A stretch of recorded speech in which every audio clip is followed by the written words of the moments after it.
Alright, if you turn me on, wink wink, if you turn me on, I can probably talk about NaNoWriMo. Oh, you're on. Oh! Well, hello! Hey, welcome to my bedroom! What are you doing here? Oh my god! Hi guys, my name is Pamela Stewart and welcome to my channel. I'm here today to talk to you a little bit about, give you a little update on my Nano Camp NaNoWriMo July 2019 adventure into writerdom. I'm doing a sequel to my book Conscript, which is not even out yet, but I'm trying to get 3 books done so I can quick release them later on this year. So I'm very excited to share my space adventure with you guys in a few months. But right now, I'm in the heart of creation. This is the part I both love. I wouldn't say hate because I love almost everything about writing, but I'm going to say that is challenging. And I have to think of ways to overcome the obstacles. So I'm up to around 12,000 words right now, which is on pace for where I'm at. I have been using Dictation, which is tremendously helpful. And let me tell you a little bit about that. I have Dragon Speaking Naturally. I have the version that you can use Dictation with, which is just a godsend. It cost a little bit extra to get it so they will do dictation, but it was absolutely worth every penny. I use my phone, Smart Recorder I think it's called. I'll put the link to it in the description box below. But I just use my phone and I don't even use a microphone. It does take down on the accuracy level, but I still get the gist of what I was trying to say in the scene. And later on when I go back to edit, I'll be able to add all the little extra details and to smooth out things like whenever I say Vega's name, sometimes it'll write Diego, and I have no idea how that translated, but those are the fun parts of Dictation. Now, if you've never tried Dictation, I'm going to say I wouldn't start out trying to do a book. My best suggestion is to start small. Scott Baker has a book on Dictation, and I'm also going to link that in the description below, but it talks a lot about how to get started and the software to use. He gets very complicated, and I don't feel the need to overcomplicate it. Try the voice dictation on your text messages and then see how that works. And then once you're comfortable with that and it seems to be picking up your voice, try using Google. Google Docs actually has a feature where it'll let you test out doing dictation. Now it's nowhere near the accuracy that Dragon Speaking Naturally is, but it's a good trial run. And I did some outlining with that before I actually jumped into actually doing a whole book. And before I did a whole book, I actually did a short story as well to kind of get my feet wet. And then I learned that there's a few little tricks and hacks I learned. And I don't know if I really want to go into all of them. Maybe I'll do a whole other video on that. There's a lot of little interesting ways I've come to use dictation in my writing that's been tremendously helpful, especially for somebody who works as many hours as I do. Hopefully someday I won't have to work a day job and as well as write, but even then I think I would still use Dictation. Another hack or things that I'm using to keep me on track is having flexible outline.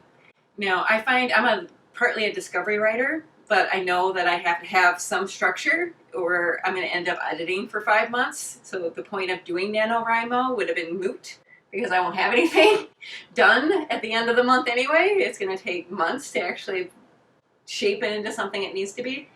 It's a fine balance in between a nice loose outline, such as in this scene, I'm going to have Ethan confront Vega concerning XYZ. Make sure you mention the future threat. That's as loose as I get with the outlines. And then I allow the scene to unfold like a movie in my mind. So as I'm dictating or typing, I just let that flow come from my subconscious. And it usually works out that I actually find beautiful story moments, interesting dialogue, and directions I hadn't even thought of. And then another thing I've been using is micro sprints. And I know Chris Fox talks a lot about that in his book, 5,000 Words an Hour, which is a wonderful read if you're looking to increase your word count per hour. Mine is not 5,000 words an hour. Mine is between 1,000 and 2,000 an hour, but I'm happy with that. But he even will do a 5-minute sprint. And if you turn off everything else, like turn off your phone, get rid of other commitments, turn off the internet on your computer, and know during this like 5 or 10 minutes, all I'm going to do is write. And there will be no distractions, no matter what, unless it's death. And you find that even in 5 to 10 minutes, you can get a buttload of words in if you keep that focus even for a short amount of time. And you take your break, and then you jump back in. There's something called Pomodoros. The Pomodoro sprint, I actually got like a little timer that I put on my internet, which will lock down my internet for, say, 15 minutes and then give me like a 15-minute break. So I set it to do a Pomodoro for me so that I'm actually blocked from like emails and Facebook and Twitter and all the regular criminals that pull me from my duty and my destiny.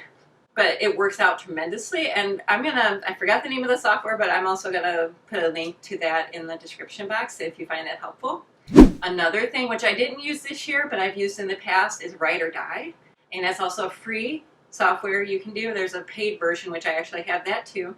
You can write in sprints, and if you can put it at kamikaze level, which is like they'll actually eat your words unless you're moving forward, or you can put it a little bit lower, which is my level, where it just turns red and starts making a blaring noise if you get distracted, because I find myself easily distracted with the world the way it is. Like someone's opening a door, there's a dog barking outside, I'm not sure what happens next in the scene, but once that alarm goes off, I remember, dang, I just gotta go forward, even if I just start typing out the same word over and over again, and then my unconscious unlocks. Never let those in-between times go to waste, like when you're driving in the car, when you're waiting on a doctor's appointment, when your kids are at soccer practice and you really have nothing else to do. Even like swipe out a half a scene on your phone and then email it to yourself, and then you've got some extra words and some extra things to play with. It's giving yourself the clay so that you can make the masterpiece later. So that's all I have to say about Camp NaNoWriMo this year. It's going pretty well. I'll be checking in again later, maybe with some more interesting ideas of how I'm getting my words in, or if I've made it to the end, which I'm very excited about. How are you doing?